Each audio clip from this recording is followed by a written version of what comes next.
사무엘상 21장 1절부터의 말씀, 21장의 말씀은요, 참 이슈가 되는, 많은 사람들에게, 믿음을 갖고 사는 사람들에게 왜 이런 문제가 일어날까? 이게 도대체 무슨 뜻일까?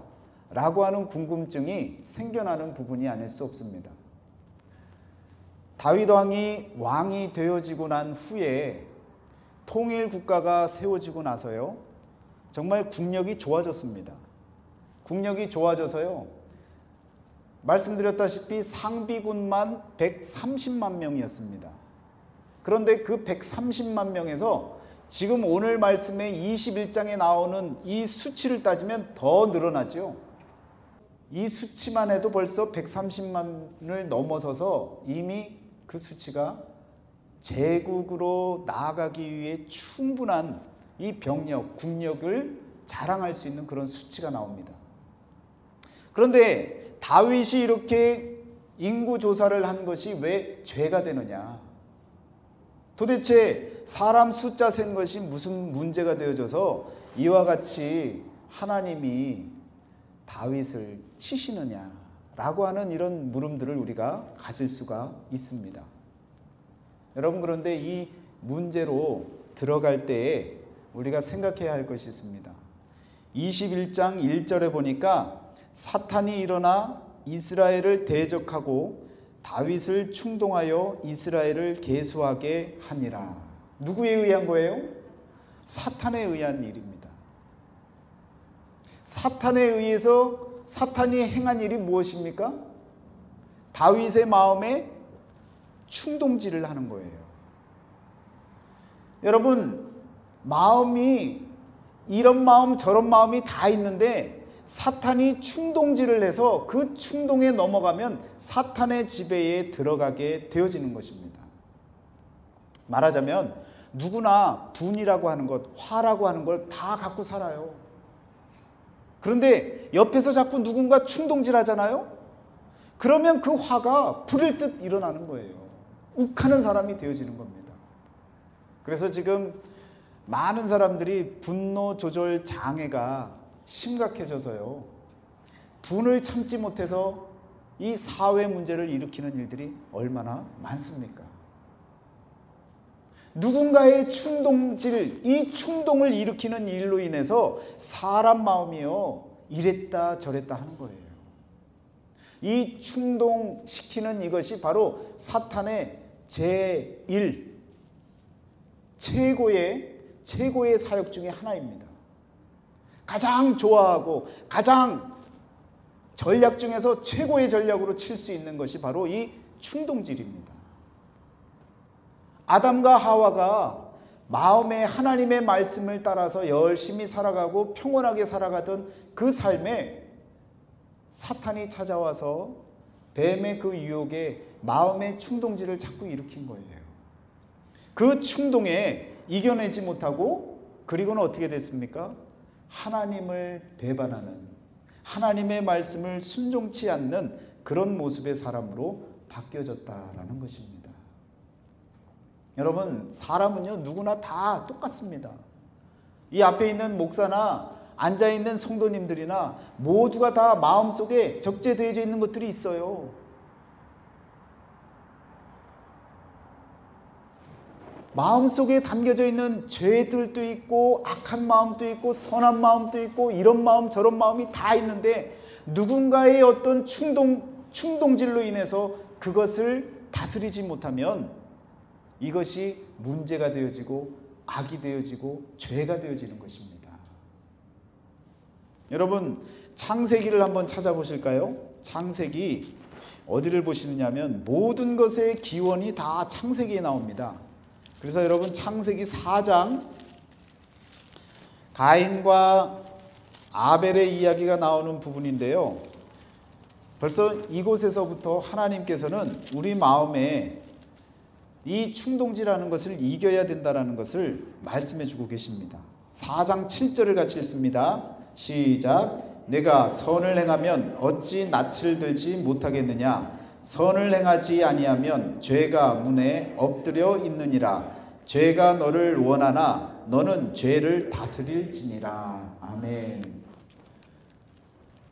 여러분, 누군가 옆에서 아무리 헤집고 그냥 충동질을 해도요, 우리 마음속에 여러 가지 악한 마음, 죄된 마음이 다 있는데요, 그것을 다스릴 줄 알면 문제가 일어나지 않는 거예요. 이 앞에 있는 목사가 무슨 진짜 타고난 선인입니까? 아니에요. 기도 안 하고 말씀 읽지 않고 하나님께 매달리지 않으면요, 한 일주일만 여러분 세상 바깥에 나가서 똑같이 세상 사람들하고 살아본다고 생각을 해보세요. 그러면요, 이 사람이 목사인가, 사기꾼은 아닌가, 별 생각을 다 할 거란 말이에요. 처음부터 나면서부터 그런 사람이 없다고요. 오히려 성경에서는 모두가 다 원죄를 품고 태어났습니다. 다 죄가 있는 사람들이에요. 그런데 중요한 것은 그 죄를 다스릴 수 있어야 된다는 것입니다. 여러분과 제 마음속에 시금창보다도 더 더러운 마음들이 있어요. 음욕하는 마음, 탐욕스러운 마음, 죄된 마음, 모든 마음들이 다 있는데 그 마음을 누가 조절할 수 있느냐? 사탄의 충동질에 구애받지 아니하고 지배당하지 아니하고 어떻게 내가 나를 조절할 수 있느냐? 이것이 중요하다는 겁니다. 그러기 위해서 우리가 예배당에 나오는 거예요. 그러기 위해서 우리가 말씀을 읽고 적어가고 묵상하고 하나님 앞에 간구하고 매달리고 예배를 드리기 위해서 함께 시간을, 여러분이 무슨 할 일이 없어서 이 자리에 나왔습니까? 각자 나름대로 다 바쁘신 분들이에요. 그렇지만 우리의 죄를 다스리기 위해서, 내 마음속에 꾹꾹 눌려져 있는 그 죄를 끝까지 일어나지 않도록 다스리기 위해서 오늘 여러분과 제가 이 자리에 나와서 믿음으로 살려고, 기도로 살려고, 하나님의 뜻대로 살려고, 우리 가정이 아무리 그냥 문제가 많아도 그 문제 때문에 내 마음에 충동질 당하지 않으려고 정화시키고 깨끗하게 하려고 이 자리에 나온 것입니다. 여러분, 하나님의 말씀은 진리이고요, 늘 변하지 않는, 그래서 우리 마음이 이랬다 저랬다 하잖아요. 그래서 우리 마음을 그 진리에 맞추면 우리 마음도 변하지 않을 수 있는 거예요. 언제나 하나님의 빛 되신 말씀, 하나님의 생명 되신 말씀을 붙잡고 세상 것이 아닌 하나님의 뜻을 따라 살아나갈 수 있는 믿음의 삶을 살아나가시기를 축원합니다. 여러분이 나빠서 죄를 짓는 게 아니에요. 우리 마음속에 이미 다 죄가 있다고요. 그런데 누군가에 의해서 충동질을 당할 때 사탄의 결계에 빠지면요, 그 죄의 주체자가 되어져서 결국은 죄를 지은 더 큰 죄인이 되어지는 겁니다. 여러분, 조심하셔야 돼요. 늘 긴장하고 살아나가야 되는 겁니다. 분노가 조절이 되어지지 않는 이유가 어디에 있습니까? 옆에서 자꾸 충동질할 때 한 번, 두 번, 사람들이 한 3번까지는 참잖아요. 그런데 3번이 넘어가면 이걸 그냥 하고 들이받는 거예요. 충동질에 여러분 절대로 넘어가지 마시길 바랍니다. 예수님께서 뭐라고 하셨어요? 70번씩 7번이라도 용서하라고 하셨잖아요. 죄 짓지 말라는 얘기예요. 내가 그 충동질에 자꾸 대응하면요, 결국은 내가 죄를 짓는 죄인이 될 수밖에 없습니다. 오늘 저와 여러분들에게 그런 지혜가 일어나시기를 축원합니다. 하나님의 말씀대로 지혜롭게 죄를 다스릴 수 있는 그런 믿음의 사람이 되어져야 될 줄 믿습니다. 충동은요, 바로 사탄의 제1계교입니다. 절대로 넘어가서는 안 될 일입니다. 여러분, 옆에서 누군가 충동질을 하잖아요. 그럼 그 사람이 지금 뭘 하고 있는 거예요? 마귀짓을 하고 있는 거예요. 아닌 일을 그냥 맞다고 우겨대면서 거짓말을 해대면 그게 어떤 거예요? 충동질을 하고 있는 거예요. 그런 충동질에 넘어가면 문제가 되어진다고요. 그런데 하나님께서 주시는 마음은 어떤 마음이에요? 감동입니다. 하나님에 의해서 내 마음이 일어나고 부릴 듯 감사하게 되고 하나님께 나아가는 그 마음이 생길 때는요, 이건요, 문제가 일어날 일이 아니에요. 너무너무 감사할 일들이, 넘쳐날 일들이 주어지는 것입니다. 하나님께서 일으키시는 감동만을 받으시면서 날마다 살아가시기를 축원합니다. 사람이 충동질하는 그 충동이 아니라 하나님이 우리에게 주시는 말씀을 통해서 감동받으시고 그 감동으로 하나님의 뜻대로 살아나갈 수 있는 지혜자가 다 되시기를 축원합니다. 문제가 있었어도요, 하나님이 우리에게 감동을 주시잖아요. 그 문제도 어떤 마음으로 받아들여요? 하나님이 나를 깨닫게 하시려고 이런 문제를 주셨구나. 그런데 사람이 옆에서 충동질하면 어떻게 해요? 이거 저 인간 때문에 일어난 일이야 라고 하는 핑계와 변명이 생기는 겁니다. 여러분 마음에 어떤 마음이 자주 듭니까? 사람 때문에 일어나는 감정들, 사람 때문에 일어나는 이 이런 것들은요, 다 사탄에 의한 일이라는 것을 기억하시길 바랍니다. 1절 말씀에 그것을 이야기하고 있는 거예요. 사탄이 다윗의 마음을 충동질하여서 다윗이 인구조사를 하게 했다는 겁니다. 그런데 그게 무슨 문제가 되어져요? 여러분, 역대상 21장 이전에 18장, 19장, 20장 내용을 이렇게 읽어보시면 어떤 내용이 나와요? 다윗이 여기저기서 다 승리했던 그 군인들의 이름들이 나열이 되어집니다. 그러면 감이 오세요? 누가 지금 잘하고 있는 거예요? 다윗이 군인들을 데리고 나가면 하나님이 약속하셨거든요. 형통하게 만들어 주신다고 하셨고, 다윗이 이끌고 나가면 어느 싸움에서도 이길 것을 하나님이 약속해 주셨거든요. 그러니까 계속 싸워서 이겼어요. 그런데 하나님을 찬양하고 드높이는 내용이 아니라 18장, 19장, 20장에 보니까 다윗과 함께 나갔던 그 이름들을 나열하기에 바쁜 거예요. 이미 충동질이 되어지고 있었던 겁니다. 다윗이요, 자기 인생에 크게 충동질을 2번 당합니다. 첫 번째가 무엇이었습니까? 밧세바 사건이 일어났을 때도 충동질을 당했어요. 여러분, 밧세바라고 하는 그 이름의 뜻이 무엇이라고 했어요? 그 언약의 딸. 하나님이 주신 언약이 있었는데 그 언약을 통해서 솔로몬을 낳는다고 했는데 그 밧세바의 이름이 그 언약의 딸이라는 거예요. 하나님께서 다윗에게 보여주신 거예요. 그런데 하나님의 방법을 무시한 채 자기가 가서 밧세바를 취해버립니다. 그래서 문제가 되는 거예요. 충동질을 이기질 못하는 거예요. 단순한 유혹의 사건, 무슨 성전 꼭대기에서 이렇게 어슬렁어슬렁 거닐다가 여인의 몸매를 보고 그게 반해서 그냥 그 밧세바를 취한 그 정도의 불륜의 사건이 아닙니다. 하나님의 뜻을 깨닫고 너무너무 기뻤는데 하나님의 방법이 아닌 자기 방법대로 밧세바를 취한 거예요. 그것이 다윗 인생의 첫 번째 충동질을 당한 일이었습니다. 2번째는요, 바로 이 인구조사가 2번째로 충동질을 당한 일입니다. 이 2번의 충동질을 언제 당한 거예요? 다윗이 왕이 되었을 때, 목동이었을 때나 아니면 도망자로서 쫓겨다님을 당하던 그때 절대로 충동질을 당하지 않았습니다. 사람이 이상하죠. 어렵고 힘들고 평범할 때는요, 하나님 잘 믿어요. 그런데 충동질을 언제 당하느냐? 잘 나가고 잘 되고 성공한 것 같고 좋은 자리에 앉아 있는 것 같고 세상 사람들이 나를 부러워할 것 같고 내가 말하면 모든 일이 다 될 것 같고 이러한 상황에 놓일 때에 충동질을 당하는 거예요.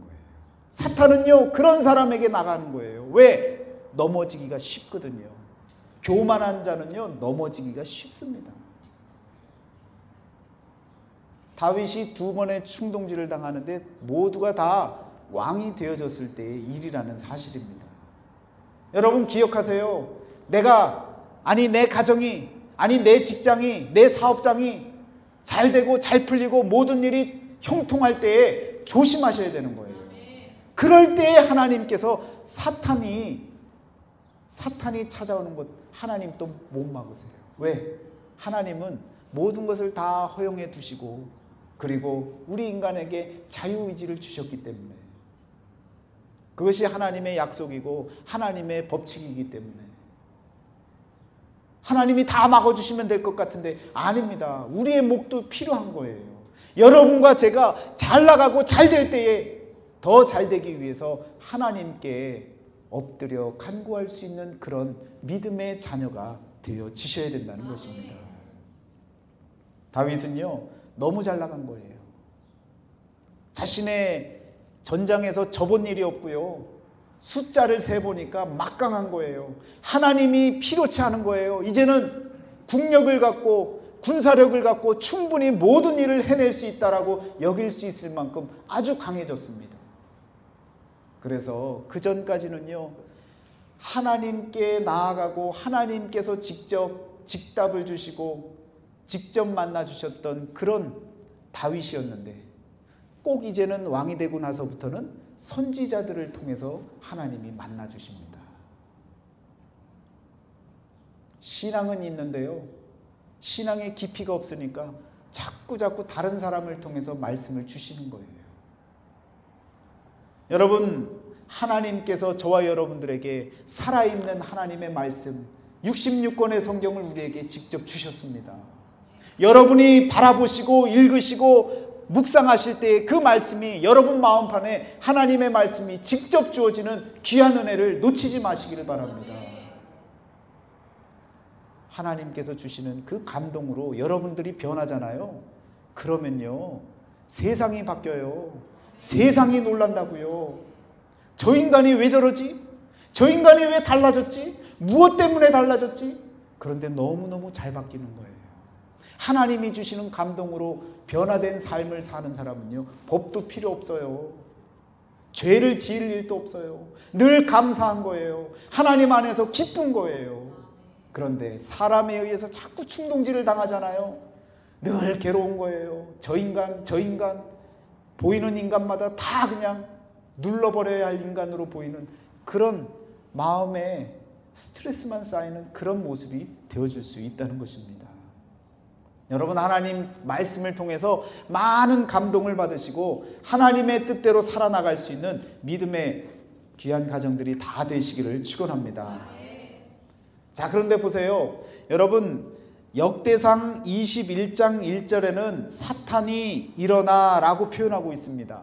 그런데 똑같은 이야기를 전해주고 있는 사무엘하 24장에서는요 한번 찾아보실까요? 사무엘하 24장을 보시면 여러분이 또 헷갈리실 거예요.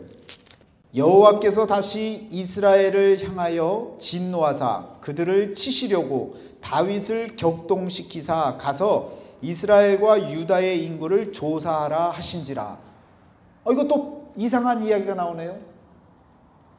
사탄이 일어나 다윗의 마음을 충동질했다고 했는데 아니 사무엘하 24장에 보니까 하나님이 하셨네요.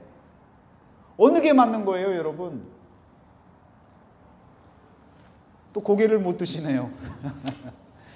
여러분 고민하지 마세요. 성경 말씀을 적어 나아갔던 이 저자들이 어떤 역사관을 갖고 어떤 인생관을 갖고 어떤 신앙관을 갖고 살았느냐에 따라서 이 표현이 달라질 수 있습니다. 예를 들면 그런 거예요. 여러분 코로나19가 일어났는데 이제 만약에 아직 종식은 되어지지 않아요. 그리고 앞으로도 종식되어지지는 않을 거랍니다. 그런데 코로나19가 누구 때문에 일어났어요? 사람 때문에 일어났다고 생각할 수도 있고요. 또 더 멀리 시간이 지나고 나면 어떻게 고백하는 사람들이 있어요? 코로나19로 인해서 하나님의 사람들이 또 세상 사람들이 깨닫고 하나님께로 돌아오는 계기가 되었다. 그런 입장에서 보면 코로나는 하나님께서 우리에게 고난이지만 하나님께서 선물로 주신 것일 수도 있다 라고 표현도 할 수 있다는 얘기예요. 여러분은 어느 입장입니까? 내 지난 과거를 돌이켜보면 어렵고 힘들었고 순탄치 못했던 그런 많은 고난의 시간이 있었다고요. 그 중심에 있었을 때는 하나님을 원망할 때도 있지만 신앙이 성숙하고 나면요, 그 재앙도 그 어려움도 그 고난도 하나님께서 주신 깨달음의 시간이라고 고백하게 되어진다고요. 그런 눈으로 바라보면요, 하나님이 하셨다라고 하는 것도 이해가 되어지고 사탄이 그 마음을 충동질하게 했다라는 것도 이해가 되어질 수 있다는 것입니다. 그래서 여러분, 이 문자적인 표현에 흔들리지 마세요. 성경은요, 하나님의 감동으로 많은 사람들이 똑같이 일치되어지는 말씀들을 적어나간 것이 바로 성경입니다. 그러니까 여러분 고민하지 마세요. 하나님의 감동으로 바라보시면 모든 문제가 다 열려지고요, 해결이 되어집니다. 하나님의 감동을 받고 하나님의 뜻 안에서 바라볼 수 있는 그런 영안을 여시고 믿음으로 살아갈 수 있는 저와 여러분이 되시기를 축원합니다. 여러분, 그래서 오늘 한편에 나와 있는 이 역대상 21장의 말씀만을 전해주는 게 아니라 두 곳에 다르게 나타났지만 그러나 그렇게 서로 다른 관점으로 해석하는 관점이 달라서 신앙관이 달라서 다르게 표현할 수 있지만 중요한 것은요, 인구조사를 했던, 충동질을 당해서 인구조사를 했던 다윗은요, 죄를 지었다는 것입니다. 그것이 팩트예요. 자, 그러면 이제 1절을 나왔어요. 자, 1절을 나왔는데 여러분과 제가 이 사탄이 충동질을 해서 무너졌던 이 다윗이 결국은 충동질을 당하니까요, 무엇도 안 들리냐면 옆에서 하는 말도 안 들려요. 여러분, 한번 누군가에 의해서 뭔가 막 계속해서 주입을 당하면요, 옆에서 하는 충언도 들리지 않아요. 요압 장군이 뭐라고 이야기를 합니까? 다윗 왕이요, 왜 이스라엘이 죄를 짓도록 그렇게 어찌하여 그런 일을 행하려고 하십니까? 왜 인구조사를 하려고 합니까? 그렇게 이야기를 하는데 안 들리는 거예요. 감히 나에게? 감히 나를? 다윗은요, 왕으로서 그 국력, 그 커다란 군사력을, 막강한 힘을 마음껏 활용할 수 있는 왕의 자리에서 확인하고 싶었던 거예요. 그래서 인구조사를 하게 합니다. 9개월 동안 했어요. 9개월 동안. 그 안에 회개할 만도 한데 돌이키지 않고요, 계속해서 끝까지 인구조사를 마치게 했다라는 사실입니다. 충동질을 당하는 사람들은요, 옆에서 아무리 옳은 얘기를 해도 안 들려요. 누군가가 옆에서 자꾸 이상한 얘기를 하는 것 같아요, 오히려. 그러나 여러분, 미리 잘 알아두셔야 돼요. 예습을 잘 하셔야 돼요. 인생 예습을 하셔야 돼요. 내가 무언가 사람에 의해서 충동질을 당하고 있을 때 누군가 올바른 소리를 할 때 그것이 안 들려지면 그 소리가 올바른 소리라는 것을 여러분 미리 아셔야 되는 거예요. 그러면 그 말이 들려진다면 회개할 수 있고 돌이킬 수 있는 그런 마음가짐이 다시금 주어질 수 있다라는 것입니다.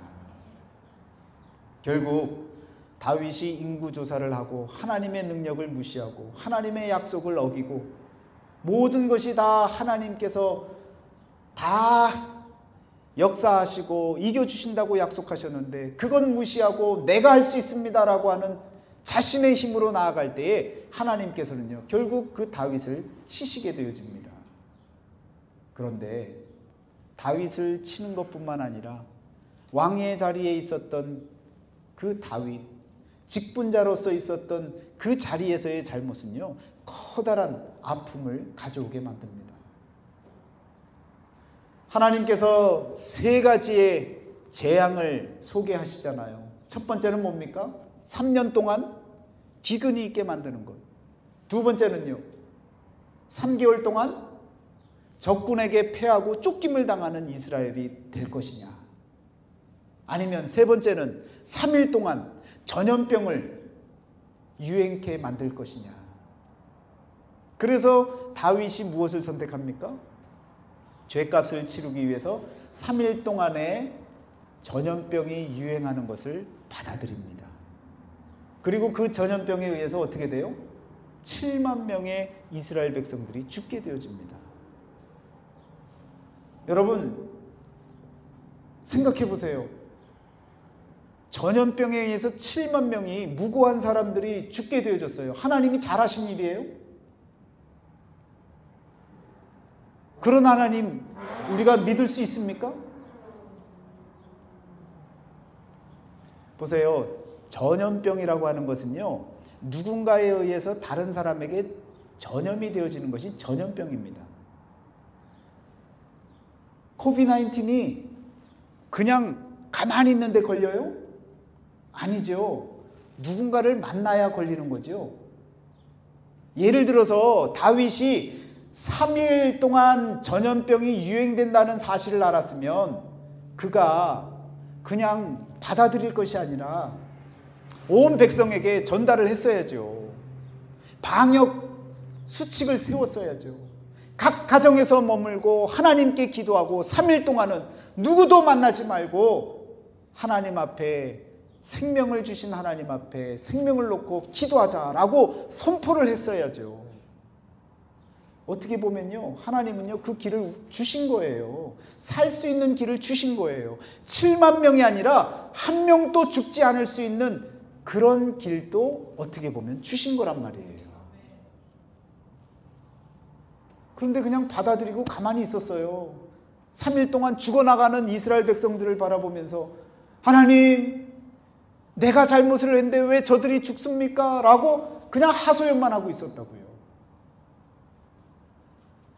저는 이 말씀을 보면서 전염병을 3일 동안 유행시켰다면 3일 동안 왕의 자리에서 백성들을 살릴 수 있는 길이 분명히 있었을 텐데 그것을 찾지 않았던 다윗의 잘못이 크다고 봅니다. 빨리 회개를 하면요, 빨리 실천을 해야 되는 거예요. 하나님의 명을 지혜롭게 잘 받아들일 수 있는 그런 지혜가 필요한 것입니다. 여러분, 목 놓아 기도하고 하나님 앞에 회개하는 것, 그게 끝이 아니에요. 빨리 돌이키는 거예요. 빨리 새로운 삶을 사는 거예요. 빨리 대처하는 거예요. 하나님 아시지요, 아시지요, 이렇게만 고백한다고 될 일이 아니라 내 삶을, 내 생각을, 내 행동을 돌이키는 것이 더 유익하고 더 하나님이 원하는, 하나님이 내준 문제를 잘 풀 수 있는 그런 길이 되어질 수 있다는 것입니다. 재앙으로 인해서 선한 자가 왜 죽어야 하는가? 우리가 그런 부르짖음을 갖지 않습니까? 코로나19로 인해서 얼마나 많은 사람들이 죽었습니까? 그 가운데는요, 목사님도 있고요, 또 뭐 신부도 있고요, 다 있습니다. 착한 사람도 있고요. 왜 이런 일이 일어납니까? 라고 우리가 하소연을 할 때가 많잖아요. 그런데 더 큰 믿음을 갖고 바라보면요, 저와 여러분은요, 재앙이 문제가 아니에요. 뉴욕시를 보세요. 뉴욕은 지금 어떻습니까? 코로나19로 인해서 죽는 사람보다 지금 총기 난사 사건으로 죽는 사람이 더 많아서 비상사태를 선포했어요. 재앙이 문제가 아닙니다, 여러분. 어느 순간에 내가 언제 죽을지 모르는 거예요. 그런데 하나님, 왜 재앙을 주셔서 많은 무고한 사람들이 죽게 만듭니까? 이런 기도할 때가 아니라고요. 깨달아야 되는 거예요. 정신 차리고 지금 이 순간 내가 정말 죽는 한이 있어도 하나님을 하나님으로 여기고 살아가고 있는가라고 하는 그 질문을 내 자신에게 던져야 된다는 것입니다. 그러면요, 내게 재앙이 일어나도 하나님께 감사할 수 있어요. 왜? 영원한 생명을 하나님께서 주신 것을 확신하기에 내가 있는 자리에서 아무리 재앙의 창고라는 자리를 할지라도 그 자리에서도 하나님께 감사할 수 있는 그런 믿음이 우리에게 주어질 수 있다는 것입니다. 고난당하는 것이 내게 유익이라 이로 인하여 내가 주의 율례를 배우니이다. 시편 119편 71절 다윗이 이렇게 고백을 합니다. 여러분, 고난을 당하는 이유 알고 보면 재앙을 당하는 이유, 고통을 당하는 이유, 시간이 지나고 보니까 하나님의 율례를 배우는 계기가 되어졌다는 거예요. 그런 믿음의 눈이 우리에게 필요합니다. 왜 이 많은 사람들이 죽어나가야 합니까? 이것이 문제가 아니라는 거예요. 더 정확하게 본질적인 문제를 바라보면 그 가운데 내가 죽는 한이 있어도 내가 믿음으로 잘 살고 있었으면 나는 문제가 없는 거예요. 영원한 생명을 하나님이 허락해 주시는 그 감사로 호산나 호산나 하고 하나님께 부르짖을 수 있는 그런 담대한 믿음이 되어져야 된다는 말씀입니다. 자, 우리 한번 신명기 28장 말씀을 한번 찾아보겠습니다. 신명기 28장 58절 59절입니다. 신명기 28장 58절 59절 말씀을 같이 읽습니다. 시작. 내가 만일 이 책에 기록한 이 율법의 모든 말씀을 지켜 행하지 아니하고 내 하나님 여호와라 하는 영화롭고 두려운 이름을 경외하지 아니하면 여호와께서 내 재앙과 내 자손의 재앙을 극렬하게 하시리니 그 재앙이 크고 오래고 그 질병이 중하고 오래일 것이라. 아멘하기가 어렵죠? 하나님 말씀을 지키지 않으면 하나님이 재앙을 주신대요. 나뿐만 아니라 내 후손에게까지도 재앙을 허락해 주신다는 거예요. 무서운 말씀들 아닙니까? 자, 그런데 중요한 의미는 무엇이냐면 신명기서는 어떤 말씀이라고 했어요? 모세의 세 편의 설교입니다. 모세의 세 편의 설교인데 언제 이 말씀을 증거한 거예요? 가나안 땅 들어가기 바로 직전에. 여러분과 제가 어디를 들어가려고 이렇게 열심히 노력하고 사는 거예요? 가나안 땅에 들어가려고, 하나님이 약속해 주신 약속의 땅에 들어가려고 아둥바둥 살고 있는 것 아닙니까? 그런데 가나안을 꿈꾸는 가나안 드리머들에게 지금 모세가요 세 편의 설교의 말씀을 주시고 있는데 그 세 편 중에 마지막의 내용에 보니까 이런 내용이 나오는 거예요. 자, 그러면 한번 구분을 다시 한번 해볼까요? 신명기 1장 1절부터 4장 43절까지의 말씀이 첫 번째 메시지라고 했습니다. 그래서 그 메시지를 간단히 요약하면 뭐라는 거예요? 기억하라. 하나님의 역사를 기억하라. 종되었던 과거의 역사, 억눌림 당하던 과거의 역사, 그 가운데 해방시켜 주신 하나님을 기억하라 라는 메시지가 신명기 첫 번째 메시지였다는 거예요. 두 번째 메시지는 뭡니까? 4장 44절부터 26장 전체까지의 말씀이에요. 그 말씀에 어떤 말씀이 있는 거예요? 순종하라. 첫 번째는 하나님의 역사, 하나님의 은혜를 기억하라. 기억했으니까 이제는 뭘 하라? 하나님 말씀에 순종하라. 자, 이렇게까지 말씀하시고 27장 이후로부터 나오는 30장 20절까지의 말씀은 여러분 세 편 중에 마지막 설교가 되어지는데요. 가나안 땅에 들어가기를 원하는 저와 여러분들에게 꼭 필요한 것이 무엇이냐면 선택하라. 하나님을 선택할지 아니면 세상 것을 선택할지. 이런 입장에서 바라보면요, 여러분 28장에 나와 있는 이 말씀을 바라보면서 우리는요 선택해야 되는 거예요. 하나님의 율례와 하나님의 말씀과 하나님의 뜻을 지키지 않으면 우리에게 또 기회를 주시는데 그것이 바로 재앙이라고 하는 어렵고 힘든 시간을 우리에게 주시는데 그 시간을 통해서 깨닫게 만들어 주시는데 재앙을 받고 깨달으시겠어요? 아니면 그냥 깨닫고 사시겠어요? 다윗은요 지금 재앙을 받고 깨닫게 되어집니다. 자, 그 깨달은 곳이 어딘지를 한번 저와 여러분들이 이제 본문 말씀을 통해서 보겠습니다. 7절에 보니까 하나님이 이 일을 악하게 여기사 이스라엘을 치심해 라고 말씀이 나오고 이스라엘을 친 이야기가 쭉 마지막까지 나오죠.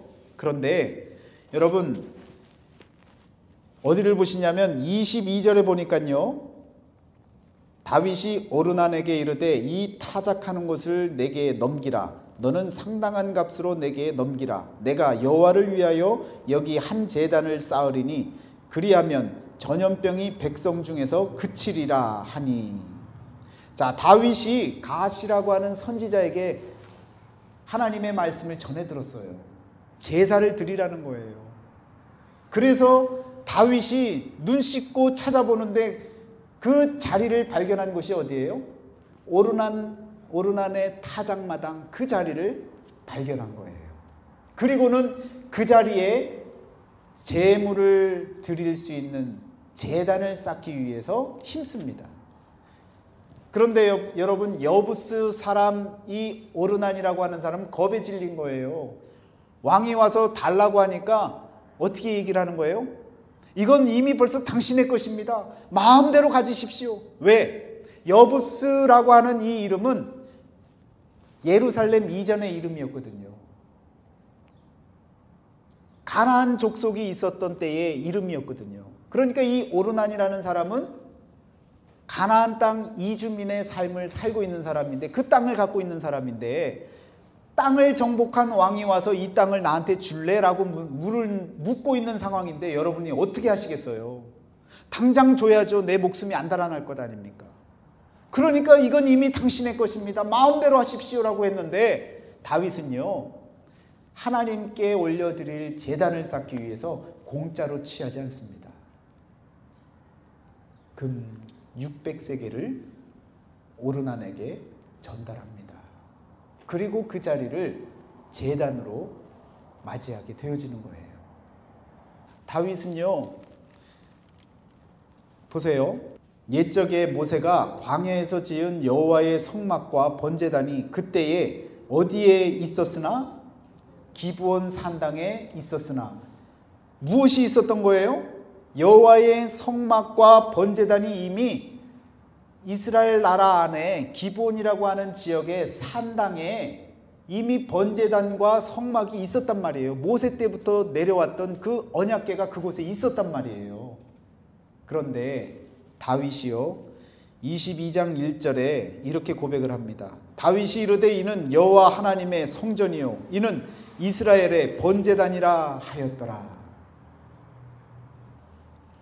여러분, 이 22장 1절은요 형광펜으로 긋고 그어서 아주 눈에 속속 들어오게 만드세요.